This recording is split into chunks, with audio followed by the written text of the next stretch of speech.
ke Manchester City, perburuan kepingan utama untuk skuad Pep Guardiola. Haaland merupakan satu di antara penyerang yang paling dicari buat digunakan jasanya.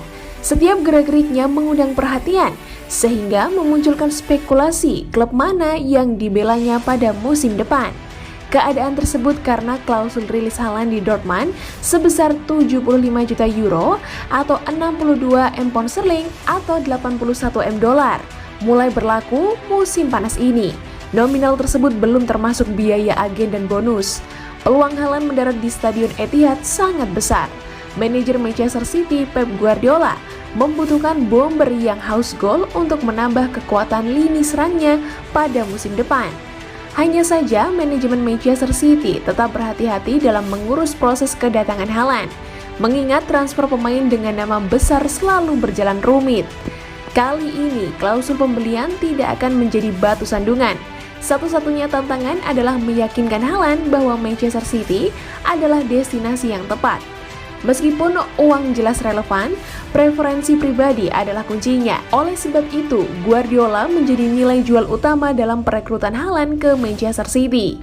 Secara rekam jejak, Guardiola sudah terbukti meningkatkan pemain yang berkualitas. Ia juga selalu menyumbangkan deretan trofi buat klub yang dipegangnya sehingga Haaland mempertimbangkannya. Hubungan Guardiola dengan agen Haaland, Mino Raiola, tidak dianggap sebagai masalah besar. Sementara itu, ayah Haaland, Elvie, menghabiskan 3 musim membela Manchester City selama masa bermainnya. Ia sering membawa pemain berusia 21 tahun tersebut menghadiri pertandingannya ketika masih kecil. Mendatangkan Haaland akan mengubah pola permainan Manchester City. Klub yang identik dengan warna biru langit tersebut sudah sukses tanpa menggunakan striker. Keberhasilan gelar Liga Premier Inggris musim lalu dan melaju ke final Liga Champions sebagian besar dicapai tanpa Sergio Aguero yang diganggu oleh masalah cedera dan penyakit. Kepergian pemain Argentina tersebut hampir tidak mempengaruhi sama sekali Manchester City musim ini. Hanya saja Guardiola ogah terus-terusan tidak punya penyerang murni untuk musim berikutnya. Guardiola enggan melabuhkan striker yang kualitasnya biasa-biasa saja. Klub membutuhkan seorang striker, tentu saja. Saya tidak setuju dengan orang mengatakan kami bermain sangat baik tanpa striker hanya karena kami menang. Ketika kami tidak menang, ada mengatakan kami membutuhkan seorang striker, bahwa saya naif. Bagaimana orang-orang ini bermain tanpa striker? Klub akan mencoba, itu belum terjadi, tetapi pada akhirnya kami beradaptasi dan tidak pernah mengeluh. Dengan seorang striker, kami bermain dengan cara yang berbeda. Tetapi jika Anda tidak memilikinya, Anda harus beradaptasi dengan kualitas yang kami miliki. Jika Anda tidak memilikinya, Anda harus bermain dengan cara yang sama sekali berbeda dengan United, Southampton, Liverpool karena mereka memainkan filosofi lain. Di Inggris kami sedikit seperti pengecualian dalam hal itu, kata Guardiola dilansir Goal.com. Manchester City sudah bergerak untuk memastikan kejadian serupa tidak kembali terulang. Juara bertahan Liga Primer tersebut mengontrak pemain Argentina Julian Alvarez dari River Plate pada Januari dan gabung musim panas ini. Dengan hadirnya Alvarez bukan berarti pengejaran Man City terhadap Haaland selesai, sebab Alvarez sendiri dapat mengisi beberapa pos penyerang yang tentu akan menambah kolektivitas di tim asuhan Pep Guardiola, ditambah serangkaian rumor yang menyebutkan beberapa pemain depan berpeluang pergi musim panas mendatang.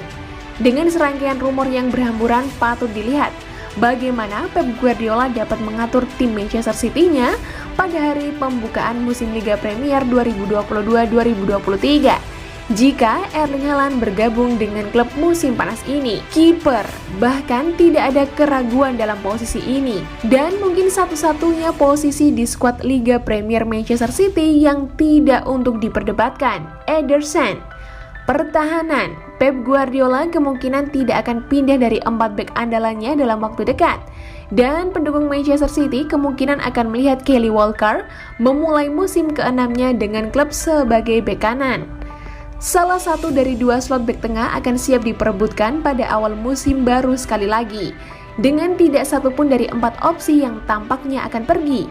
Kami akan tetap menggunakan pasangan Ruben Dias dan Aymeric Laporte pada hari pembukaan kampanye. Sementara Manchester City memprioritaskan striker musim panas ini dan bek kiri baru turun lebih jauh ke dalam daftar kebutuhan.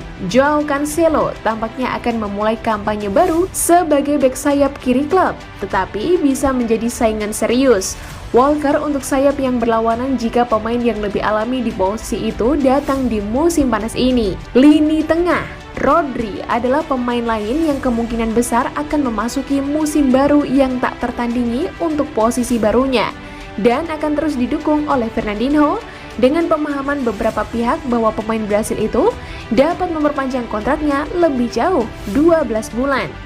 Pep Guardiola memiliki pilihan dalam dua peran lini tengah penyerang, tetapi akan melihat Bernardo Silva dan Kevin De Bruyne lebih sering daripada tidak, yang merupakan dua anggota terbaik skuad dalam peran pemain sayap. Pep Guardiola juga merasa nyaman dengan pilihannya.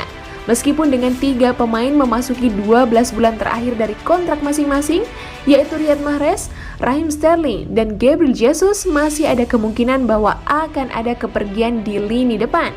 Namun ketika membahas opsi terbaiknya, Guardiola mungkin akan memilih Phil Foden di sayap kiri dengan Riyad Mahrez penyerang dari sisi kanan lapangan. Penyerang. Di awal musim baru, penggemar Manchester City di seluruh dunia akan berharap pengejaran Erling Haaland terbayar dan ofisial Etihad akan mengamankan pemain utama mereka. Setelah 12 bulan menggunakan berbagai false nines di 4 kompetisi, harapan dan ekspektasi di beberapa tempat adalah bahwa Pep Guardiola akan bermain pada hari pembukaan kampanye 2022-2023 dengan Erling Haaland di depan.